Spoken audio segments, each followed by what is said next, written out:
হাট থেকে ছাগল ক্রয় করার সবচাইতে সুবিধার দিক হচ্ছে একটা ছাগল পছন্দ না হলে আরেকটা ছাগল দেখার কিন্তু সুযোগ আছে।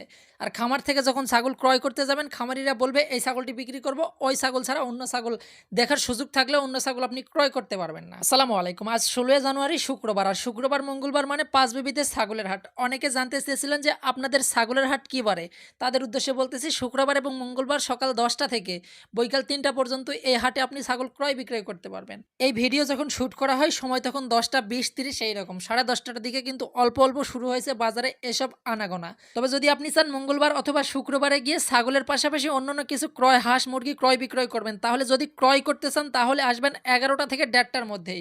আর যদি বিক্রি করতে চান তাহলে ১০:৩০ থেকে ১১টার মধ্যে আসবেন। ১২টা থেকে ২টা পর্যন্ত বাজার পুরো জমজমাট বলতে পারেন। ২টার পর থেকে বাজার ভাঙতে থাকে। এখানে দেখুন ১০টার দিকের দৃশ্য, একটা ছাগলও কিন্তু নাই। ছাগলের হাটের ঠিক পূর্ব দিকেই পেঁয়াজের চারা বিক্রি হয়। যারা পেঁয়াজের চারা ক্রয় করতে আসবেন তারা সকাল ১০টার থেকে আসতে পারেন, কারণ এই পেঁয়াজের চারার বাজার জমজমাট থাকে ১০টা থেকে ১টার মধ্যে। ১০টার পর বেলা যত বাড়তে থাকে ছাগলের হাটে জনসমাগম তত কিন্তু বৃদ্ধি পেতে থাকে। ১টার দিকে পুরো জমজমাট হয়ে যায় এই ছাগলের হাট। জয়পুরহাট জেলার পাঁচবিবি থানার বড় মসজিদের ঠিক পূর্ব দিকে অবস্থিত এই ছাগলের হাট। দূর দূরান্ত থেকে যারা এই ছাগলের হাটে আসতে চান, যদি ছাগল ক্রয় করার উদ্দেশ্যে আসেন তাহলে ১১:৩০ থেকে ১২টার মধ্যে এই ছাগলের হাটে উপস্থিত হবেন। আর যদি বিক্রি করার উদ্দেশ্যে আসেন তাহলে ১০:৩০ থেকে ১১টার মধ্যেই ছাগলের হাটে উপস্থিত হবেন। এতক্ষণ তো পাঁচবিবির ছাগলের হাটে কিভাবে আসবেন এটাই জানতে পারলেন। এই হাটে কিরকম ছাগল ওঠে সেটাও একটু দেখা যাক। আজ শুক্রবার, তবে শুক্রবারের হাটের চাইতে মঙ্গলবারের হাটটা আরও জমজমাট হয় মনে হচ্ছে, কারণ মঙ্গলবারে আরও ছাগলের কালেকশন বেশি দেখা যায়, ব্যাপারীরও কিন্তু আনাগোনা বেশি দেখা যায়। শুক্রবারে এই হাটের পাশাপাশি এই হাটের পার্শ্ববর্তী হোপের হাট, সেখানেও কিন্তু ছাগল ক্রয় বিক্রয় হয়।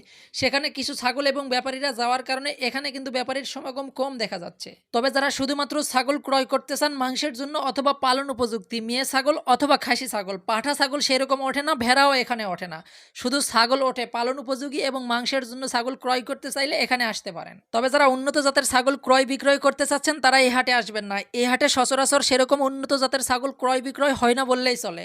দেশি এবং কোর্স ছাগলেই কিন্তু এই হাট ভরে যায়।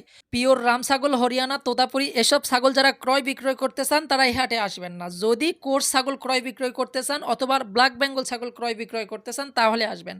তবে আজকের হাটে এসে দেখি একটা বেলচা তোতা উঠছে, তবে মালিক বলতেছিল সেটি বেলচা তোতা। কত পার্সেন্ট পিওর তোতা সেটা আপনারাই জানাবেন, ভিডিওর শেষে সেটা দেখাবো ইনশাল্লাহ। এই লাইনে যে কোর্সের খাসি ছাগলগুলো দেখতে পাচ্ছেন এগুলো কিন্তু মাংসের জন্য উপযুক্ত। যদি কেউ মাংসের জন্য ছাগল ক্রয় করতে চান খাসি ছাগল, তারা কিন্তু এই হাটে আসতে পারেন। আর একবারে বাচ্চা ছাগল যদি কেউ ক্রয় করতে চান, রিসেন্টলি ২ হাট থেকে এরকম বাচ্চা ছাগলও দেখা যাচ্ছে। যদি এরকম ছাগল ক্রয় করতে চান তাহলে এই হাটে আসতে পারেন। আর অনেকে জানতে চেয়েছিলেন আমরা অনলাইনে ছাগল ক্রয় বিক্রয় করি কিনা। এখন পর্যন্ত আমরা অনলাইনে ছাগল ক্রয় বিক্রয় করিনি, ভবিষ্যতে যদি করি আপনাদেরকে অবশ্যই জানানোর চেষ্টা করবো ইনশাল্লাহ।